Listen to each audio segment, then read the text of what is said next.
We are live. Welcome back to the show, folks. My goodness gracious. Thank you for joining us because look, you're busy people. Probably got kids and all kind of things running around. So if you don't know me yet, my name is Mike Asherbrenner, professionally known as the Redneck Connector, proud and humble leader of the Hounds of Business community. And this amazing lady too, this way, I think. Yes, on their screen it's this way.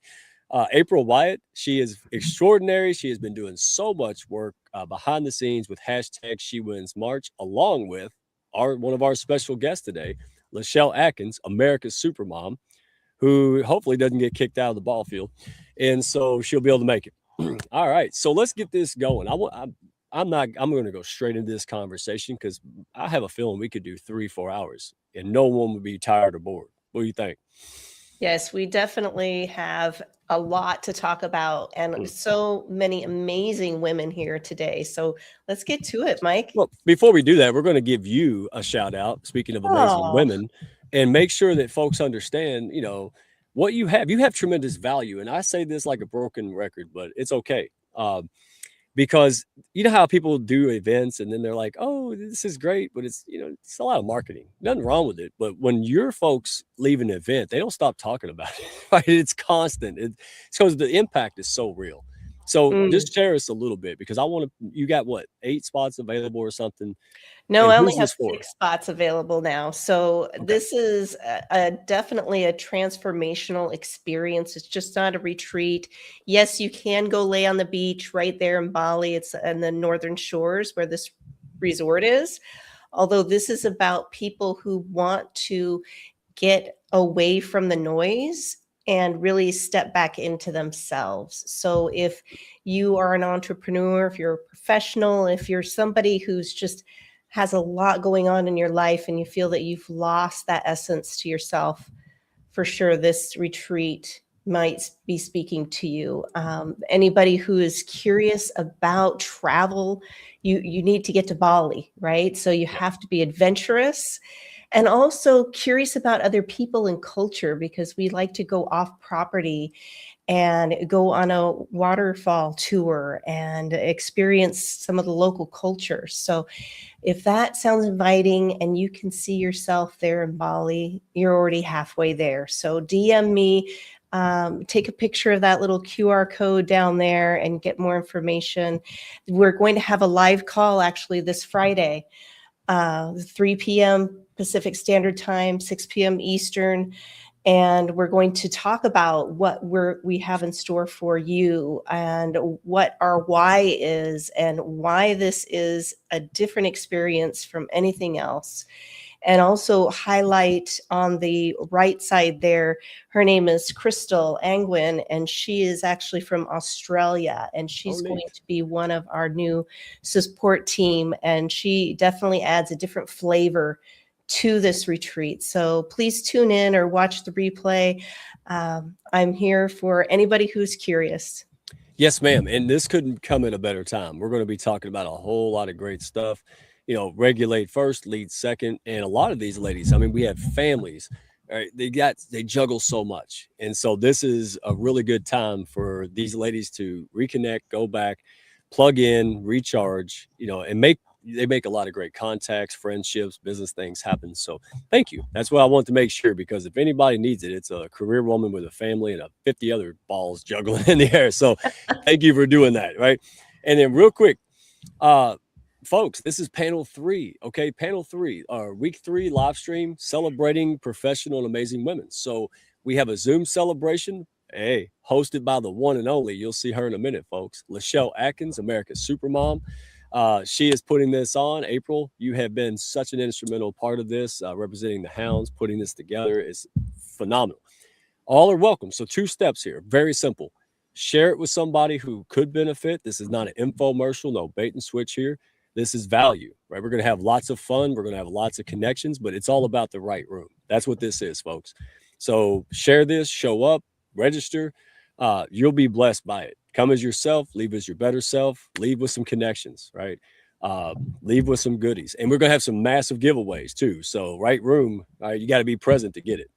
So there you go, folks. And let me share this because I want to kind of give an interlude to this. This is going to be an action-packed, phenomenal panel. I mean, by just the experience and the brilliance of these ladies is just something that people could pay thousands of dollars for.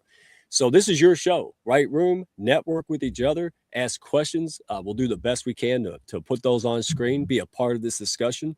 No pitch slapping with a P, right? If you're new to the hounds, not what we're about. But we're really just talking about, leadership is not just about clarity. It's also about stability. And we're talking about things like having vision, strategy, drive. But if your nervous system is not regulated, if things aren't okay here, which happens, we're human, leadership often becomes reactive. So that's what we're going to go beneath the behavior into the brain, body, emotional patterns, right, that shape and lead at home and work. Right, we're going to get down to it. So this is your all show. Don't no shy Nellies here. All right, we're going to break that if you are. And one last thing, if you enjoyed all of the things that you've been in, if you enjoyed the networking, if you enjoyed being in this orbit, right? Hey, I don't sell things. I share things, folks, like the Costco lady, right? So if you enjoyed all this, being in the right room, you love real conversations, real strategy and business growth, hey, pull up a chair, right? DM us. I'll put all the links in the comments. Send us a DM and say, how I'd like to learn more. All right, that's it. We'll put you in the right spot. But if you sense something, it's like, how do I get to this party? Well, reach out to us. That's how you do it. So no strays out there, folks. So you ready to roll this intro? You ready to go? Let's go. Let's do it. Let's get it done. I'll hit the button. How about that? You let me hit the button.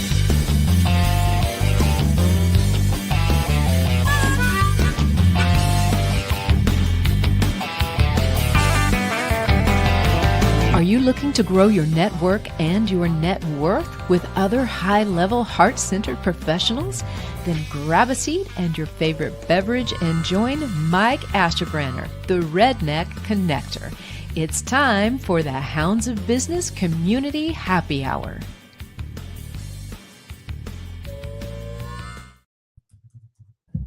Oh my goodness, they're here like magic. How about that? So I'll tell you what, I'm going to give my little rendition. I'm going to make y'all blush as best as I can in about 10 seconds each. And then do me a favor, introduce yourself for folks who for some reason may be new and don't know who you are and who you serve. So let's start. I'm going to pick on this lady. Come on, Supermom. You already knew I was coming after you. Can you hear me? Uh-oh. Supermom, can you hear me? She's still hitting buttons, she's just smart. She knows it. All right, let's go to Dr. Rowe. I met Rowe. Dr. Rowe, how are you today? I'm good. How are you? Oh, I'm trying to hold my excitement. Like, I love this panel. I just can't. So we met at PodFest.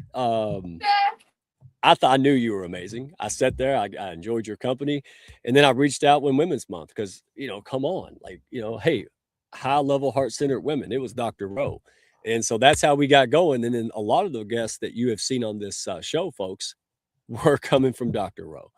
So we love you. We appreciate you. We had you on a couple weeks ago, Encore.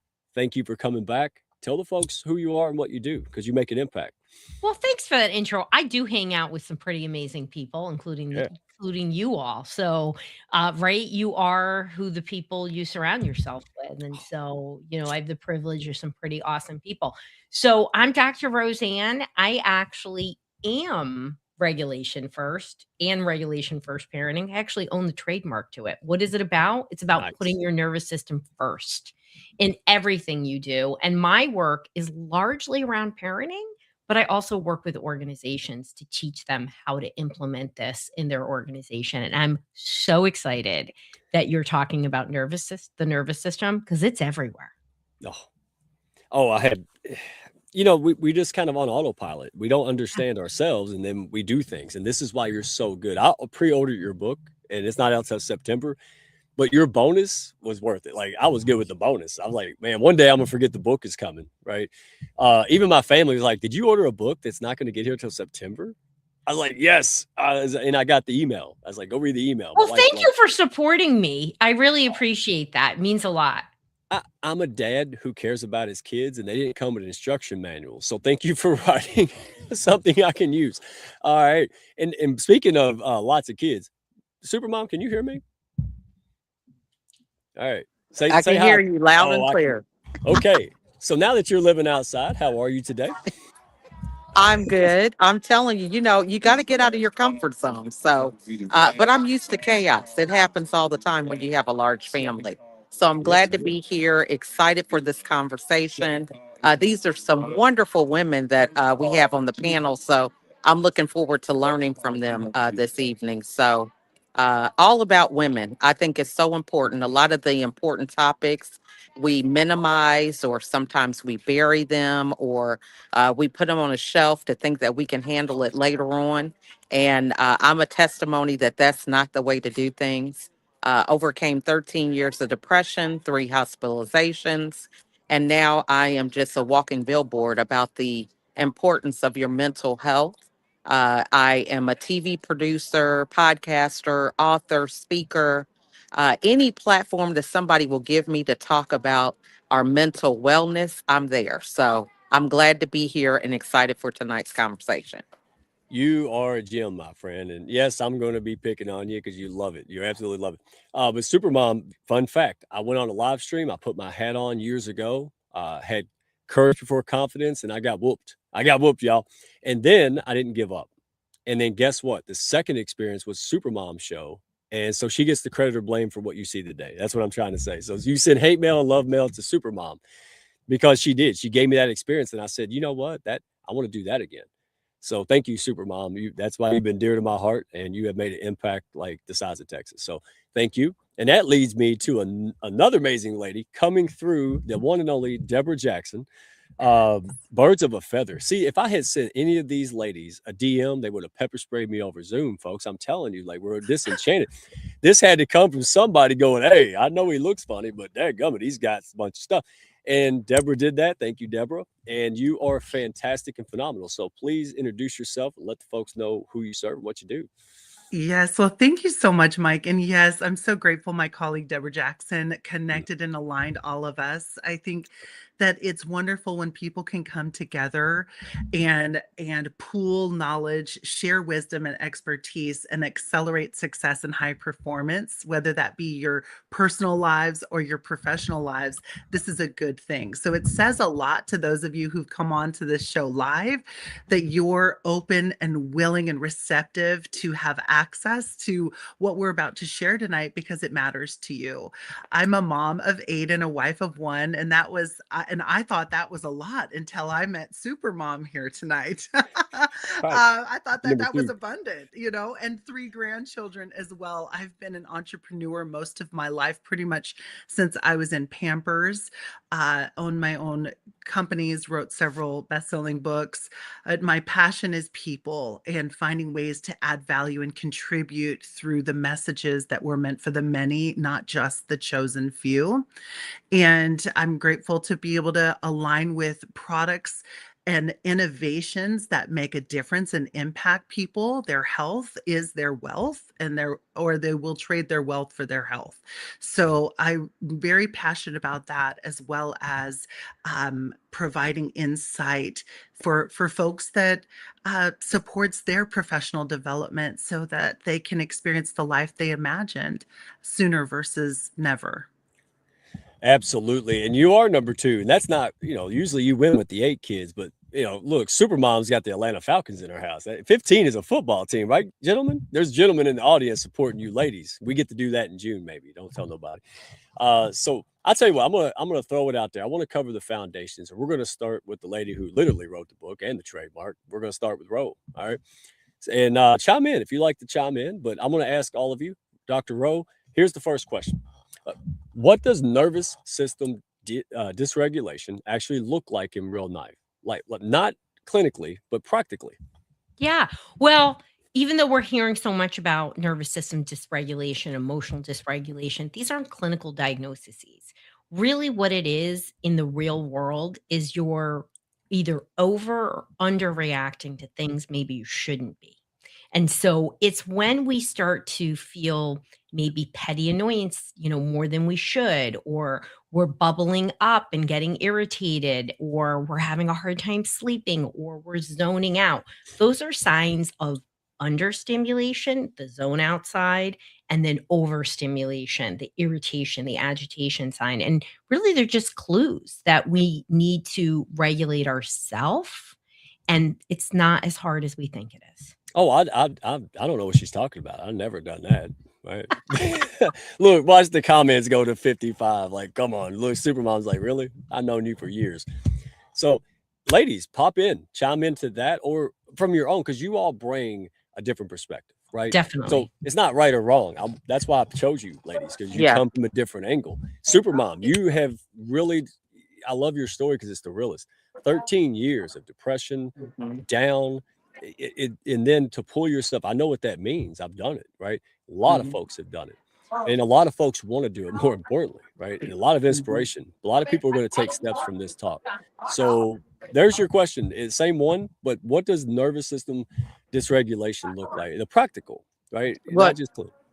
and I'm glad you bring this up because, for me, I feel like I was functionally depressed. So I was the person that was still getting out of bed. I thought depression was somebody who stays in bed and doesn't want to do anything.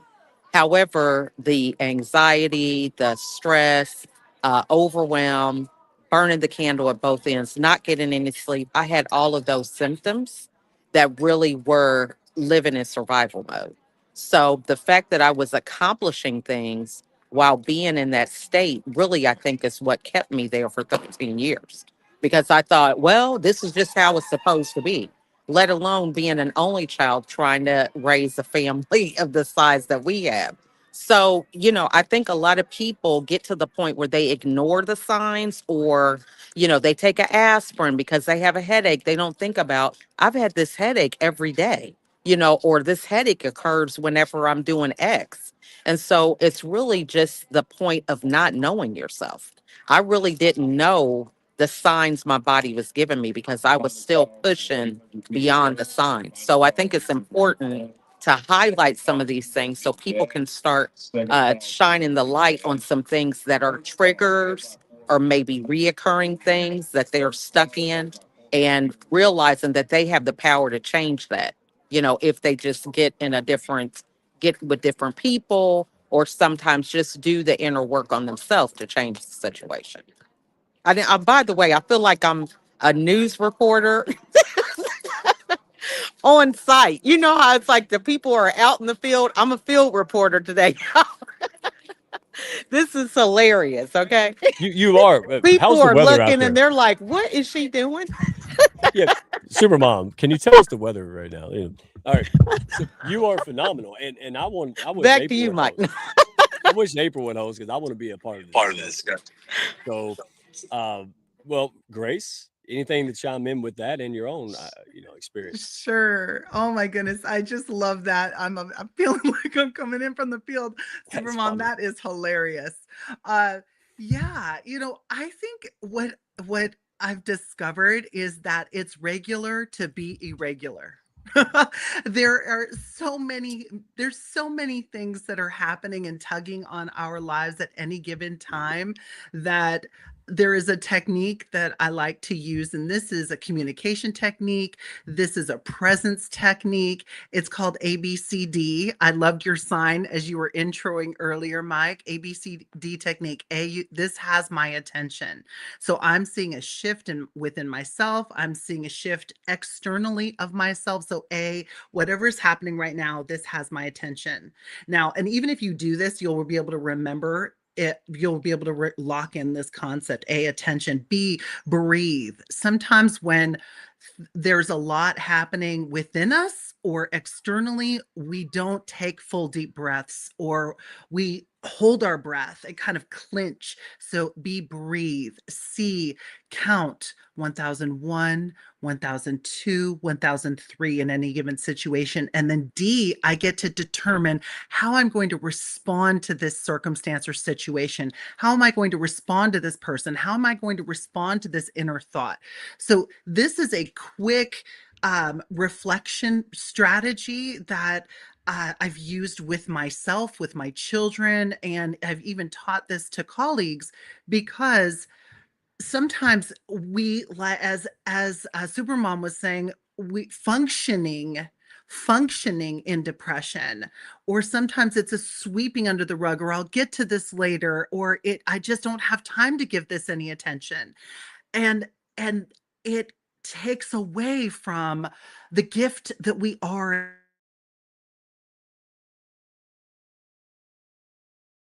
ignorance, and it's not ignorance, it's ignorance, um, we're not showing up in our greatest expression. We're not really giving from our overflow. We're probably giving from empty. And that is not a sustainable strategy. So, those are just a few thoughts that were coming to mind as I was hearing the ladies share their perspective and brilliance. Absolutely, because when I thought of you on the show, I thought experience. Like, that's not your thing, but you've been through it, right? Everybody hears from the teacher, but I like to hear from the student. Somebody who's just like, yeah, I went, what the hell, And so, Dr. Rowe, let me go back to this because I find this intriguing.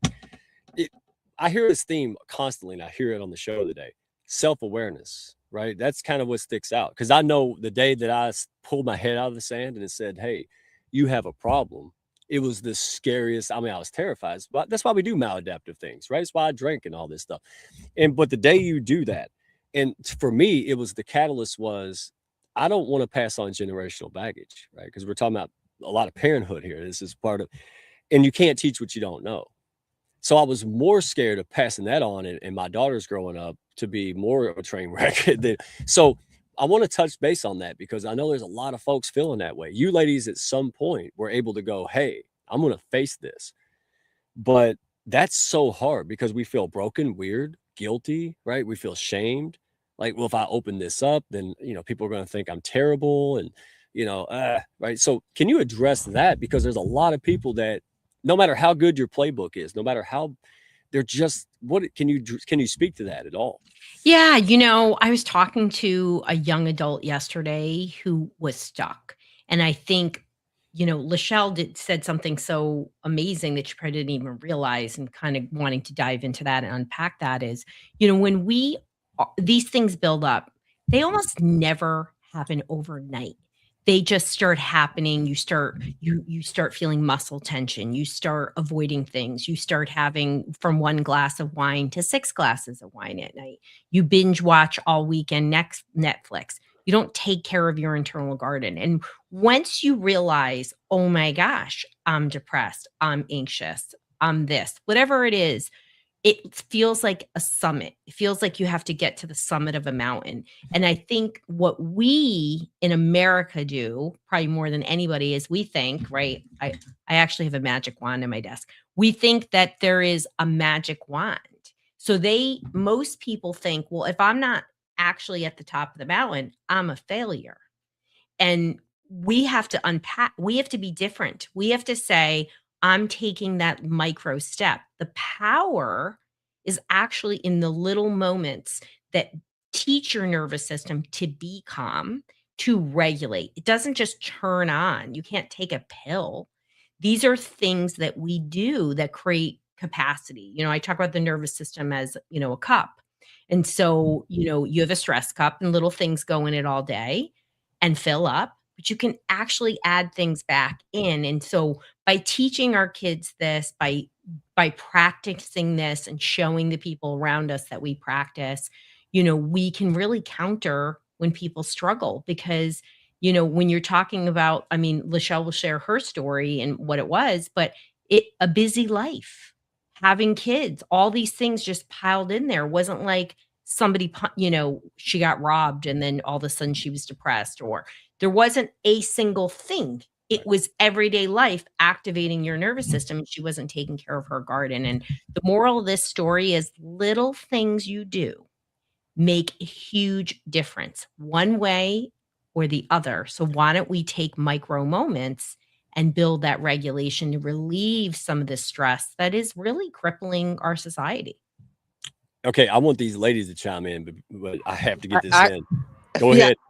I Please. love that analogy about the summit because, I was an only child. I was a high achiever, and I was raised with the attention and accolades around honor roll and gifted classes and all these things. So then being a mom and not getting that feedback and that recognition, I just didn't know my identity. And I think a lot of times as women, we feel like we're supposed to have all the answers, and then we don't know how to ask for help. We sometimes can't even verbalize, when you're going through challenges physically or emotionally, there are no words to sometimes even describe how you're feeling, you're thinking, in a way that makes sense to people. So, being able to take some time to reflect and have that ability to know yourself and know what your triggers are, know what makes you happy, what makes you upset. These things are very important. And taking that time to be intentional. I love what she said about the micro moments because, no one is going to tell you to do these things. You have to make time to do them for yourself. And so finding the right people that you can connect with. And for me, when I got back home from my last hospitalization, it started with just simply deciding that I wanted to be happy. Now, happy is not going to be happy things every day, but it gave me a mindset shift to where I understood that I could pack happy moments into my day whenever I needed it. And so from there, I began to understand that, I can't blame other people for my situation. It is up to me to be able to fill my days and moments with the things that I need when I realize through what Grace is saying, that attention of seeing that, hey, something's not right here.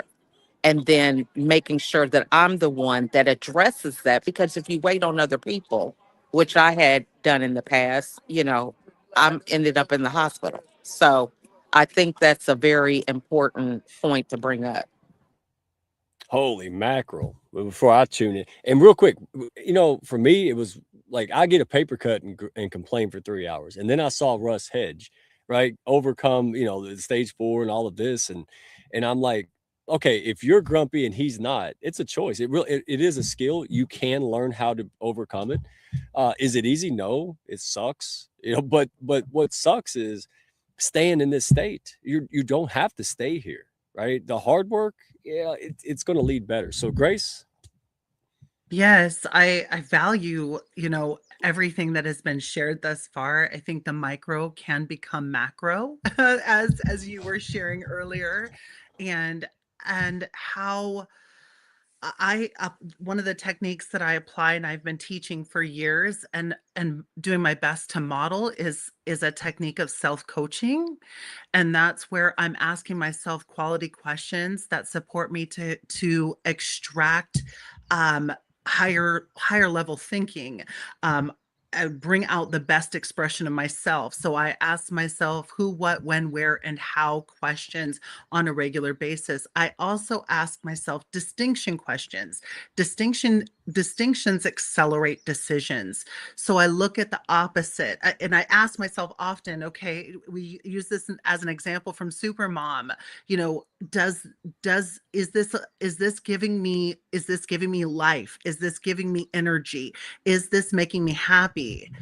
And if not, what would make me happy? What would bring me joy? How do I prefer to feel on a daily basis? What kind of example do I want to be for my children and future generations?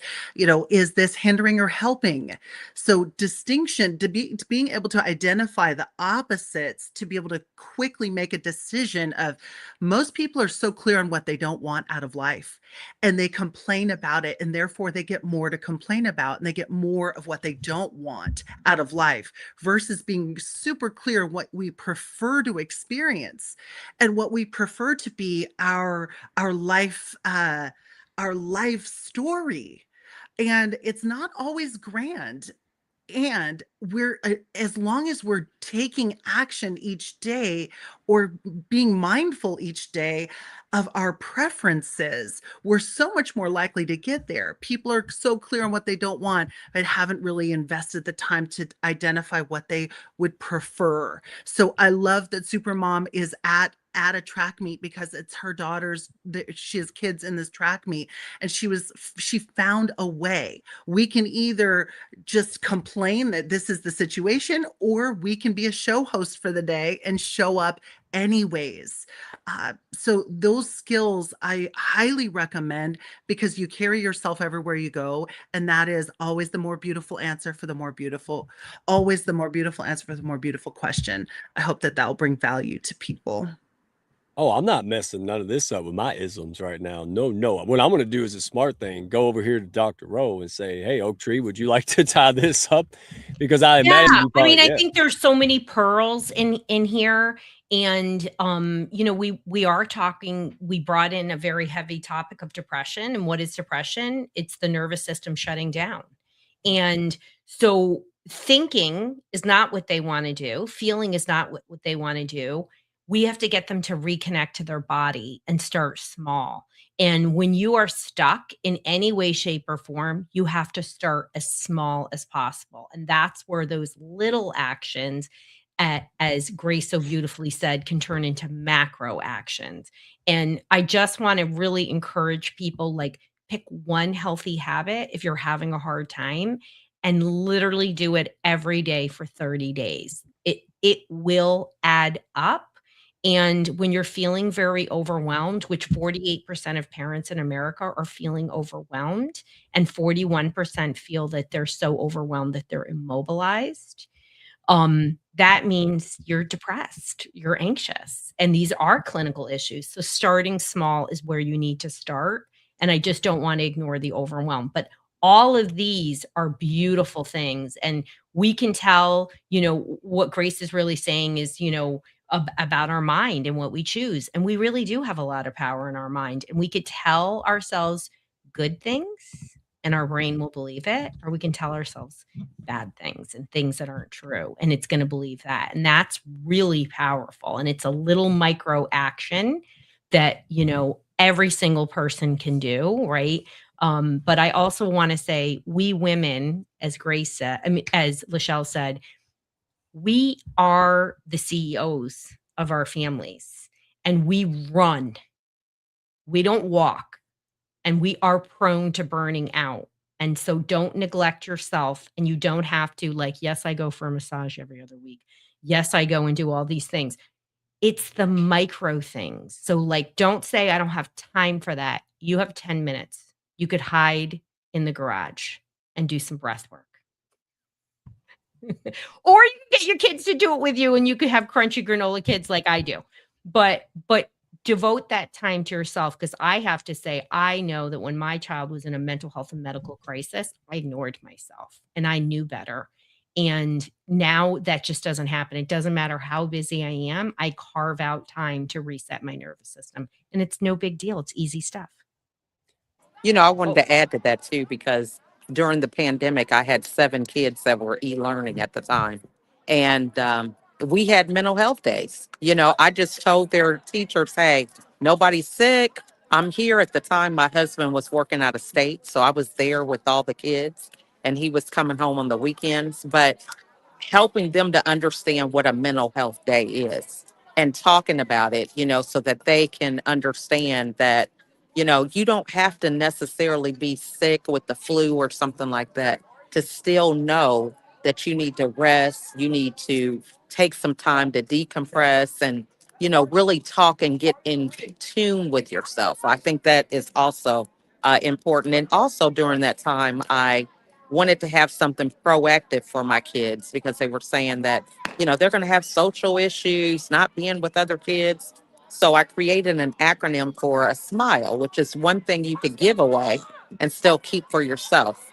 And it talks about 5 pillars that we need in our mental wellness, and it's sleep, mood, inner voice, laughter, and energy. So when you're taking those micro moments to even have that conversation with other people that you think are a little off, these conversations are around, have you been sleeping lately? You know, where they don't really feel threatened, but they're able to kind of check in with themselves with things that they might not have even paid attention to. You know, how's your mood been? I noticed that you just haven't been in a good mood today or yesterday. Is something going on? Because you can be in a rhythm and a loop that you just can't see yourself out of.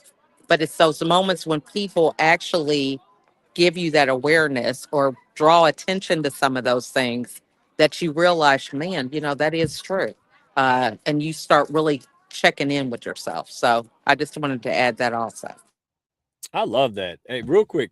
First of all, Supermom, tell everybody to be quiet and that you're on an interview. Can you do that for me? Go do that. Tell everybody to stop having fun. And number two, I know. 50%. Put them in line, okay? Yeah, there you go. I am the field reporter today, okay? Well, I'm being much easier. Last time she was at like shopping at Christmas time. Well, I gave her hell in a handbasket on that one. But here's the thing. I love to see men. The Hounds has over the weeks and even today we have men, right? And they're not here to be weird. They're here because they're supporting their women, right? They work with women. They got wives and everything else. So one thing that I noticed by being enlightened by these panels is a lot of times women are just going to go, right? Like sense of urgency, sense of duty. I got to get the kid out. I've got to get it done. And we got to sit back and go, okay, either we can grumble about that, right? Like, why didn't you get it done? Or, hey, honey, I got this. It won't, I promise you. I don't want to do dishes either. I don't want to have to do the kid thing. But you know what? I'd rather have a happy wife and I can do it once in a while. And that's so support each other. If you see that in her, go do that. All right. And don't do it for something. I'm talking to the guys. Y'all like, don't do it for like, oh, I owe you one. Just do it. And that was it. Hey, honey, you done a lot this week. Why don't you go hang out a little bit? I'll take the kiddos off your hands. Didn't even ask. I just took them out. I come back and you thought she was on the beach, right? On the couches. But that's what I mean. And so thank you guys for showing up, because I love this and pass it on. So I tell you what, since we already mentioned parenting and, I'm going to throw this out there and you can even modify this because y'all are just on fire, right? So how does reactive parenting, because there's a lot of people, a lot of kids, a lot of business, a lot of stuff. How does reactive parenting mirror reactive leadership, or does it? We'll start with Dr. Rowe. We'll pick on her. I'll go. Yeah. I mean, they're a lot more alike than we think. Right. So whenever somebody's reactive, we know that they're in their autonomic nervous system that manages our stress response is in a sympathetic dominant state. It means they're activated. So we're in the highest levels of activated, we go into fight, flight, freeze, or fawn. So when we react I always call it a viperish way, a cobra kind of way, it means they're dysregulated. So whether you're in parenting or you're in leadership, you're going to have either power struggles, right, with a kid or another employee. You can have disengagement. I mean, who's been at a job where you had a highly reactive boss and stays? And it creates a culture where people really struggle because you're always afraid of setting that person off. And the same thing is said with parenting. And when it comes to parenting, we're teaching our kids to react in that same way, right? They have to mirror what we are doing, whether we like it or not. And I always say, never should be perfect parenting. You should be 80% awesome. And then the 20% of the time, you have to repair. You have to be like, well, that was silly. I shouldn't have done that.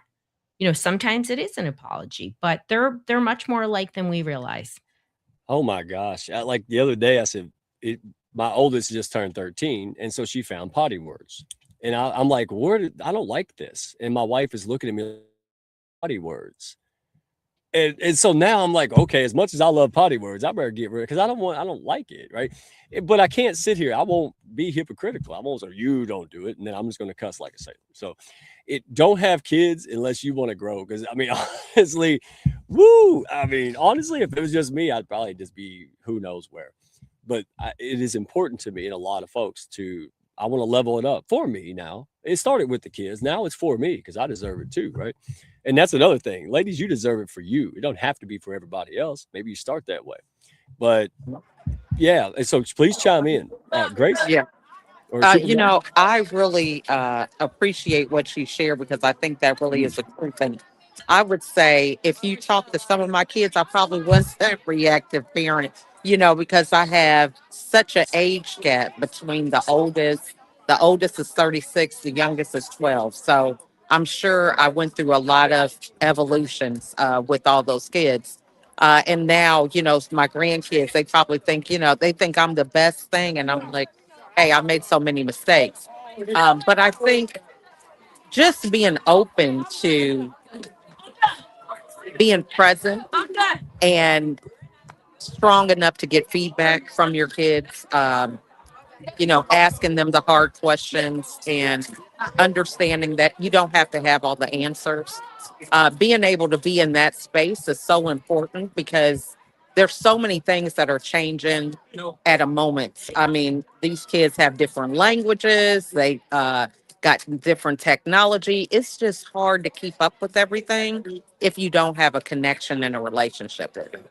So I think just being willing to admit your mistakes and talk to them about that, that's the best model that you can have because not everybody is perfect, and giving yourself grace.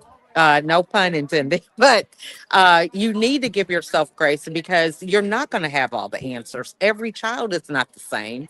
They're not going to have the same friends, the same experiences. And so when you are open to learning from them, just like you're teaching them, that's when things will turn around for you. So give yourself some flexibility. And really get to know each child because not everybody beats to the same drum. So taking the time to really foster and nurture those relationships with each one of them, I think is also important with that. I love that so much. What was stirring up for me was being quick to listen and slower to speak. A reactive parenting or reactive leadership is quick to talk, quick to, as Dr. Roseann said, like the viper, the cobra coming out at you. So again, how can I how can I give this person, how can I give myself and this person um a willingness to ponder, that when emotions are high, our logic can be very low. And when our logic is over high, our emotions are out of the picture. We don't care how someone feels. We're striking, we're attacking and non-intentionally. So with our kids, even being willing to recognize, when is it time to lead? When is it time to follow? When is it time to mentor and give feedback? Or when is it time to ask and to receive feedback from them? How are we really listening to them? Or and how are we listening to our own instincts in this moment? So reactive leadership is a quick way to lose friends and have a very challenge influencing any person. Reactive is when we say and do things that we wish we could take back, but those words have been used and weaponized, and it's not about an erasing opportunity. So when something happens in leadership, I always say, how can I ask for a moment? I'd like to, you've shared something that's pretty important here, and I'd like to pause, time out, take a moment to reflect upon that before I give you feedback, before I respond to this situation. So the opposite of reaction is a thoughtful, mindful, heartful response to what has just transpired. And I believe that that is what is going to be essential to continue to align and connect and communicate with our loved ones. And you're right, Lachelle. I apologize to my older children. I have 8 as great kids. I apologize, and I said, "Oh, forgive me for I did not know." You all didn't get the version that these younger ones are getting because I'm still learning, and I apologize. And at the same time, I'm hoping to continue to be able to improve in the way that I am showing up as a mother and as a career woman. Oh, that whole pause and let me reflect or wait. I thought at first I was like, well, that's weird, but it's not, because what you just said, I have experienced. If you react and strike and all of that, it causes more problems. I've never seen it cause better problems. It never took problems away, right, Roseann? Very few. Like in respond versus react. When I catch the same fish over and over again, he's reacting. The fish brain's like that big. I was acting like a fish for most of my life, I'll be honest. Then when I stopped and thought about it, well, that right there, just that pause, just that the reflection could really make a difference, right? And wow, we can go on forever. Dr. Roseann, before we do, because I got a question for you, but would you like to cap this off? Oh, I have this book coming out, and I'm just in the back smiling so much because a big concept in my book is something called the love pause. And it's about giving yourself 3 minutes, 3 seconds. That's it. You just need 3 seconds. It's a long time. And, you can use that time to reset yourself. You can use that time to lean in and show connection to others. We don't always have, like you all said it. I mean, you don't always have to have the answers, whether it's a colleague or, you can just be there and be present, which I think is really almost feels like a special thing in this world where we're It does. having devices and we're on Zoom and so I think that I love that so much. And don't think it's not as powerful as it is, because it is. I want to add to that too, because I think, when we don't take that time to pause, we react out of routine and habit. When you pause, then you're able to decide that you want to do something different. Just those 3 seconds. So I think that's important too, because as a mom and as you get into routines of doing things a certain way, you can just respond the way you've always responded. And as you continue to unlearn things, it's important for you to be mindful of where these things are that you need to unlearn. So when you take that time to pause, you can decide, what, I normally do this and I'm going to do this now, and it feels uncomfortable.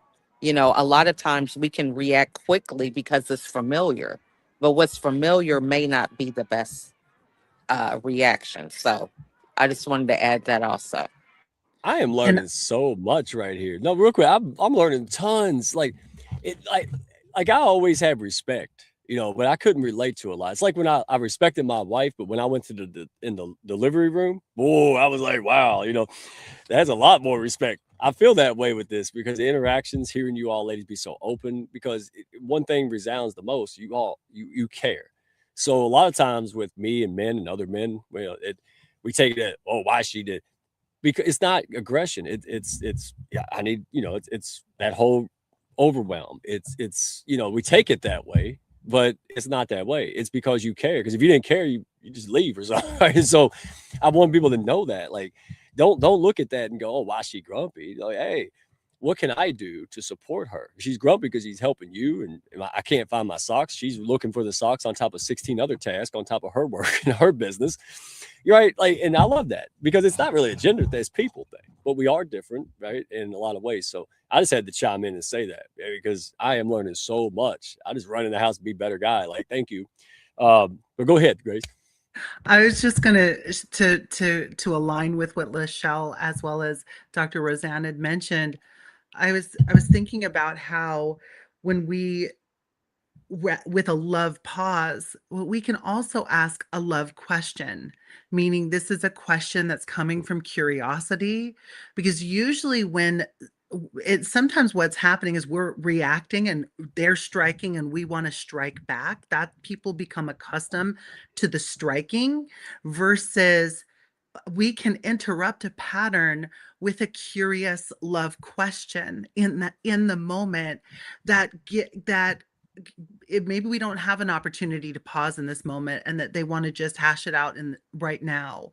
So I encourage you to ask that curious, loving question that is in the moment with the person that we're with, and ask, maybe it's, please, can you give me a little more clarity around that? Or can you give me a specific instance where that took place? Or, paint me a picture of what you're seeing versus it. And that's where I was coming from, is I wanted to make sure that yes, there's times there we call for a pause, but then there could be times where rather than when we feel the urge to strike, we transition into a loving question. That would be my feedback.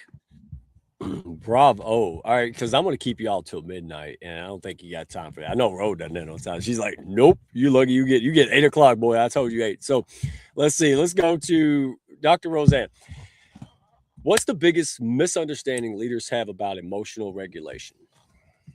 I think when we hear the words emotions, right? First of all, leaders are afraid of the word emotions, and feel like there's going to be a lot of big feelings coming out. But I think when we talk about emotional regulation or dysregulation, we're starting to learn, and that's why this conversation is so important, that it starts with the nervous system. And even if you're at work and you have employees that are prone to emotional dysregulation, please know that, yes, we're adults, but this is happening at maybe a level that's they're not aware. And so when you see these behaviors showing up, this is why we need more nervous system regulation at work and teaching it, because it is creating conflict, because we are moving to a very dysregulated society. Adults, kids, there's no distinguishing anymore. And yes, this is a very American issue, but it is affecting people across the globe. And for sure, what we want to do is always create spaces, especially like I loved Grace's idea about curious questions and loving questions, because we do have reactivity places and people do have conflict. I mean, people talk to me about this all the time. When people are heightened, it is not a great time to have conversation, because the nervous system is not going to allow rational thought. Once you're ridiculously activated, fight, flight, or freeze, your frontal lobes, your decision making brain goes offline. But I think what leaders need to know about emotional regulation is it's the epidemic of our society, the dysregulation component of it. But there's more that we can do to help create regulated workplaces.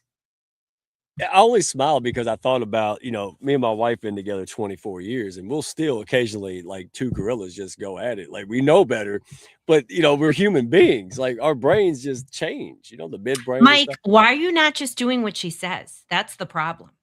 See, that's the problem. When I quit doing it and go all, Donkey Kong, then there you go.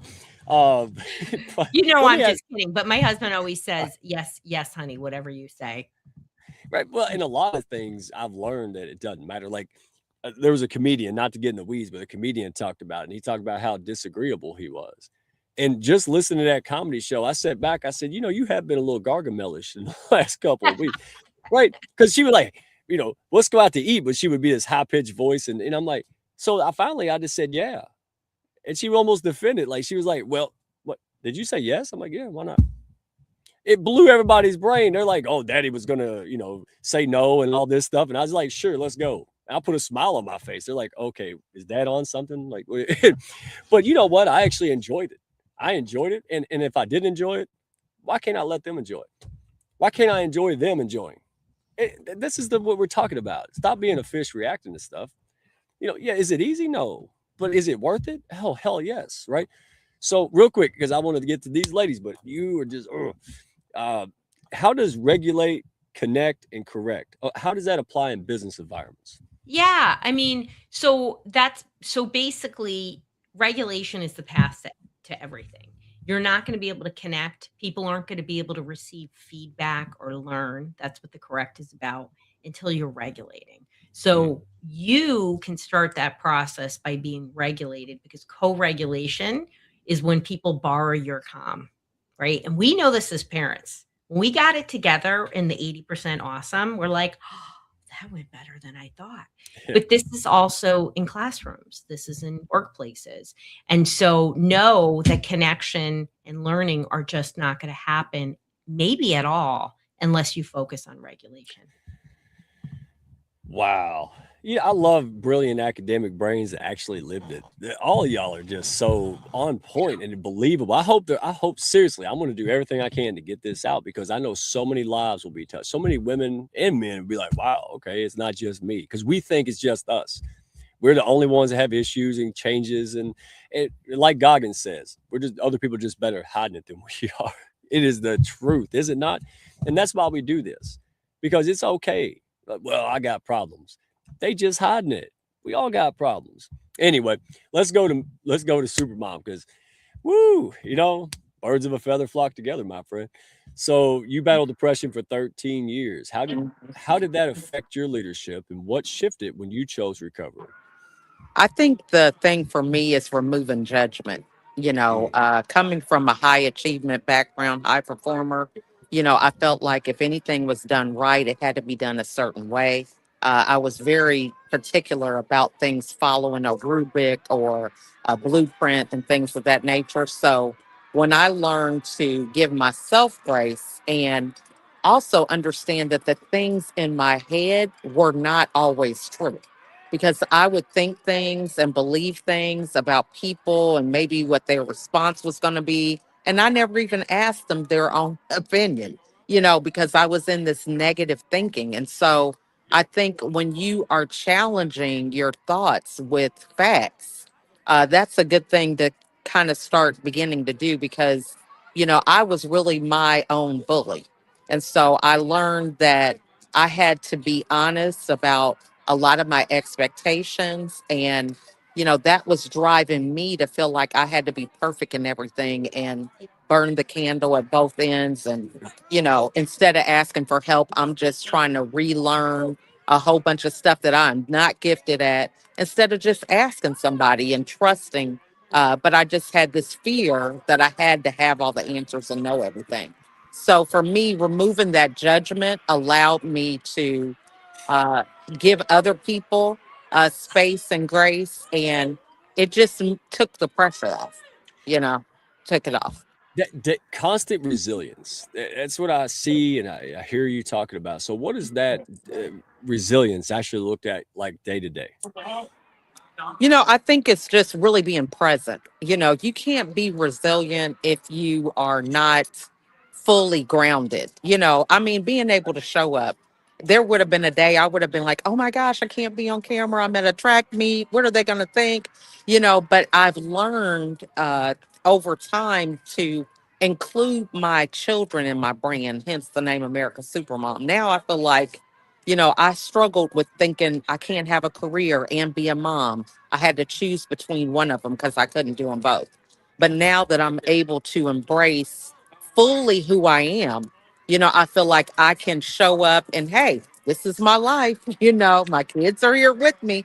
So I think that allows me to be resilient because I don't feel like I have to be a certain place, be a certain way in a certain place. I can be me everywhere I go. Okay, look, I'm Roseann, uh, Dr. Rowe, ladies. I just got an idea. I want to translate the brilliant, eloquent things you say into redneck speak. That would be so. Here's what I heard Supermom say. Supermom says, "Stop giving a shit about stuff that doesn't matter anyway." This would be a fun show. Like, let the ladies talk. We'll push pause and then see what the redneck can translate. Right? Well, I guarantee you, we'll have 50 million rednecks watching this. It'll hit a lot of people. So I love that. So let's go to Grace because again, Dr. Rose said we ain't staying till midnight. We'll come back. So Grace, this is one special made for you, my friend. How does faith anchor emotional steadiness in chaotic moments? What role does that? Well, yeah, I mean, belief, faith, and certainty. It's interesting that um, I believe that every thought that we project and every statement that we make is a prayer. And so it's like that we're asking for more of that or more of something similar. So being very mindful uh of my having faith that being mindful of the message that I'm putting out there is valid and important. Um I think also when it comes to faith, it was interesting. I had people in a business setting that would tell me often their limited beliefs would they thought, I'm going to save you the pain of something not happening. So I'm gonna try to fix this for you and tell you in advance that don't get disappointed if it doesn't work out. And it was funny because again that ties in your faith. of believing that it is done. And they would say, oh, Grace, it's not done until it's done. You know, it's not done until the contract is signed. And I said, oh, yes, it is done. It's signed in my mind. It's actually signed in my shower every morning. That contract is done. And when the contract became done, they were all hip, hip, hooray, and cheering and excited. And I was like walking in with this certainty and faith, knowing that it was, if it was meant to be, it would happen. And it's not on my timing, it's on his timing. And that you know, I'm going through things to be able to learn those lessons, to be able to transfer that experience and knowledge, that you know what, it's not the roadblock that's before us that matters. It is our willingness to work through that roadblock, our faith that we can overcome any circumstance or situation. That is the key, my friends. So having that certainty every day, and having the faith that, you know what, I'm not going to do it perfect, but doing it is more than not doing it at all. You know, perfection is a quick way to sabotage our success and our gifts. It's a very accelerated strategy and weapon working against us. So I know that was several thoughts in one big question, and I feel like, gosh, Oh, that could have been hours, Mike. That could have been no, hours of no, topic. no. I'm sitting here going, you have no idea. Like, we're not getting into the me hour or nothing, but it, I, you're absolutely right. I mean, Dr. Rowe, ladies, and I'll close up with this one. I'm going to go very stoic again, but here's what happened. I was going through something very similar, anchored by faith, but I hated it. Everything just stinks. I was like, this is the end. Oh my God, all this catastrophizing. It was a serious business. And then something in my head said, you've been through this before. Think back to the stuff that was so catastrophic and life ending, right? That you now look back and have gratitude for. That you wouldn't be here with who you have. And I said, you know what? I'm going to anchor. And then something after that recently happened that validated it. So I was like, I'm not full of crap. Like that's the truth. So the question that I have, and I love what you said, because when I heard the theme, why wait 10 years to have that aha moment? What can I do, not to force, but what can I do to compress that time frame? Like find the lesson. And that's what I did. I said, I don't need to wait 4 years to go, oh, I'm grateful. Let me figure that out sooner. And that takes faith, intention, learning, growing. And that's why we're doing this. You ladies are absolutely all heart and brilliance. And I love you all to death. So, so much that I want to keep you, but nah, I can't do it. So let me throw it this way. We're going to pick on Dr. Rowe again, since she loves that. She's a leader. All right. So give one practical tool that somebody can use this week to regulate before reacting. A lot of people out there may not know. So tell them, show them, whatever you want to do, go for it. Yeah, well, we talked about my love pod. So just give yourself grace, give other people grace, and pause for 3 seconds. And in that 3 seconds, you can do nothing. You can just sit there, you can breathe, or you could use a technique. But it's really an amazing tool that you shouldn't underestimate. Okay. Speaking of tools and books and resources, if you get shy, the hounds get mad. You saw that Yeah. last time. Tell them where to Yes. go, what you got. So you can find me everywhere in drroseann.com. You can find my Top 1% podcast, which has 2.5 million downloads. They're called Dysregulated Kids, and my book, The Dysregulated Kid. You can find information there too. Do it. Even the bonus blew me away. And your newsletter today, I forwarded it straight to my wife. I was like, download this, print it. Oh, thank you. That means so much. It does, because I had to weed through 900 emails that I did not ask for and did not want. But thank goodness there's one I did. Thank you. So let's go on to Grace. Grace, wait a minute. Whoa. Supermom? Did they take you away, or are you in your own car? She's in the car. Supermom's I'm in the car, but yeah, go Okay. ahead. Go to I didn't Grace. know if she got removed for doing the weather report at the park. That's what we picking on you about. Go ahead, Grace. Look, your turn. Yes. So one thing that I think that we can be mindful of this week and to begin practicing is it having a sense of purpose and a meaning behind what we do. So for example, a purpose could be I'm gonna do something that models a best practice for my children, or I'm gonna have some type of reason or meaning behind my activities and be mindful of that. So have a why, have a reason for yourself, and then find ways each day to live out that reason and make it a reality. See, this is not stuff that you just wrote at a coffee shop to sell things, y'all. This is what I mean. Like, this is the connect with these ladies, go check out their resources. They're not going to bother you. You go read stuff, absorb. And then when the time is right, lean in. That's the whole point. And speaking of no dog catching, all bug zapping right here, super mom. I behave very well. And I know you're a smart lady. You're saying, wow, Dr. Roseann, she made that guy behave, doesn't she? So you got it. Even April's like, yes, thank God for Ro. So take it away, my friend. What is that tip, tool, and baby step that someone can take to really get started on this journey? Because it could be scary. Yeah, I would say journaling, Mm. taking some time to write down your thoughts so that you can really be an observer and take a different vantage point. When we have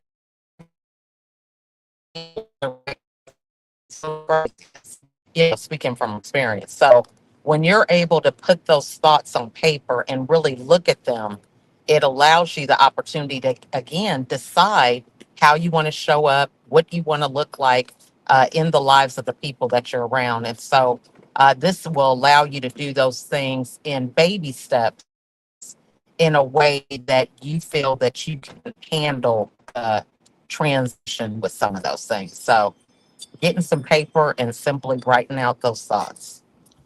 Well, other than Women's Month and coming to experience, your ecosystem, we're kind of your guest on that platform and this whole collab.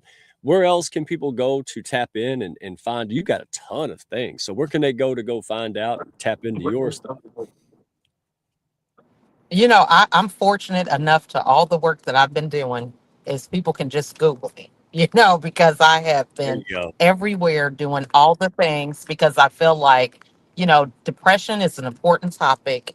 It's taboo for a lot of people, but it's so important to raise the conversation everywhere you go because it is something that everybody can struggle with, men and women alike. So, and even children now that we have this situation with the pandemic, post pandemic, social media, all these different things, it's important for us to be comfortable to talk about our mental wellness. Absolutely. Oh my goodness gracious. And you said journaling and about everything. Let's bring April up because she's going to be like, I've been telling this guy this for like 2 years, right? And she has been an amazing guide, and I warned her, so hopefully she's ready for this. This last time I just snuck her up here, and she's like, oh no. So are you ready? Let's bring her up. There she is. Hey, You this has pushed. been such an amazing event, ladies. I'm telling you, everyone is just like, what? In the comments, and we could continue this for sure. We'll have to definitely have you back. You are the special three, seriously. Oh yes, yeah. We got to make sure. I'm gonna pull some strings and say, hey, y'all, other people get this out of here because this will impact so many lives. This was so spot on, y'all, ladies.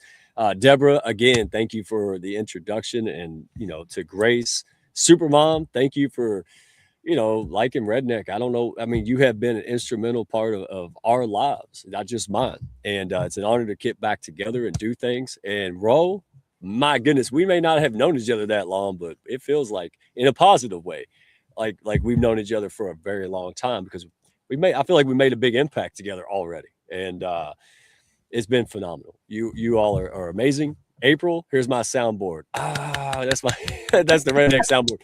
You deserve that. You are absolutely phenomenal. And thank you. That's all I got to say. Here's my takeaway, and we'll close. Um, Mental wellness, not optional. It's infrastructure. Strong families build strong leaders, right? And regulated leaders build strong teams, right, Ro? So this is it. If this conversation resonated, don't keep it to yourself. Go check out the websites, reach out, have that courage before confidence, right? Stop hiding it. Stop feeling alone. You're not, okay? People aren't judging you. They want to support you, but you have to go out there for them to see that and know that, okay? So support the May event we got coming up, and I'll post about that. We got Women's Month coming up at the end of the month. Tap into that. You've got April's retreat. You got Rose books. You got resources, all right? Do it. because the world needs you. Once you get leveled up in your best self, you can make an impact, and look around. The world needs this. And last shameless plug. Hey, no strays out there. If you need people, resources, and support to get that done and move forward, hey, that's why we exist. That's what the Hounds of Business is. Right room, right people. All right. And we are flying high. We're getting elevated because we are not joking. I want to leave a legacy that outlives me, and I'm not alone. So, ladies, love you to death. Folks in the comments, and Sam, when you mentioned journaling, I know Eco Sam went crazy because she told me I had a heart. I bet she did. I didn't even look. And I was like, she told me, she's like, hey, go sit out with the sunset and journal. And I'm like, yeah, I'm like Ice-T now. Remember Ice-T used to be gangster in the 80s, but now he's hanging out. He was hanging out with Betty White, drinking tea. That's me. I can't have street cred anymore. But you know what? I'm joking. I'm happy. I'm living, and this is a dream. So, ladies, thank you for all you do. We will see you on week 4, final panel. All right. This is going to be leadership. Oh, you don't want to miss it. My goodness. It's just going to keep going from here. And we will see you on the next one. So, April, would you like to hit the outro button? I sure will. You do it. Well, everyone, and take a breath. Y'all. Thank you. Thank y'all for stopping by. Be sure to follow, share, and like, and send me a message if you had fun today. Y'all come back now.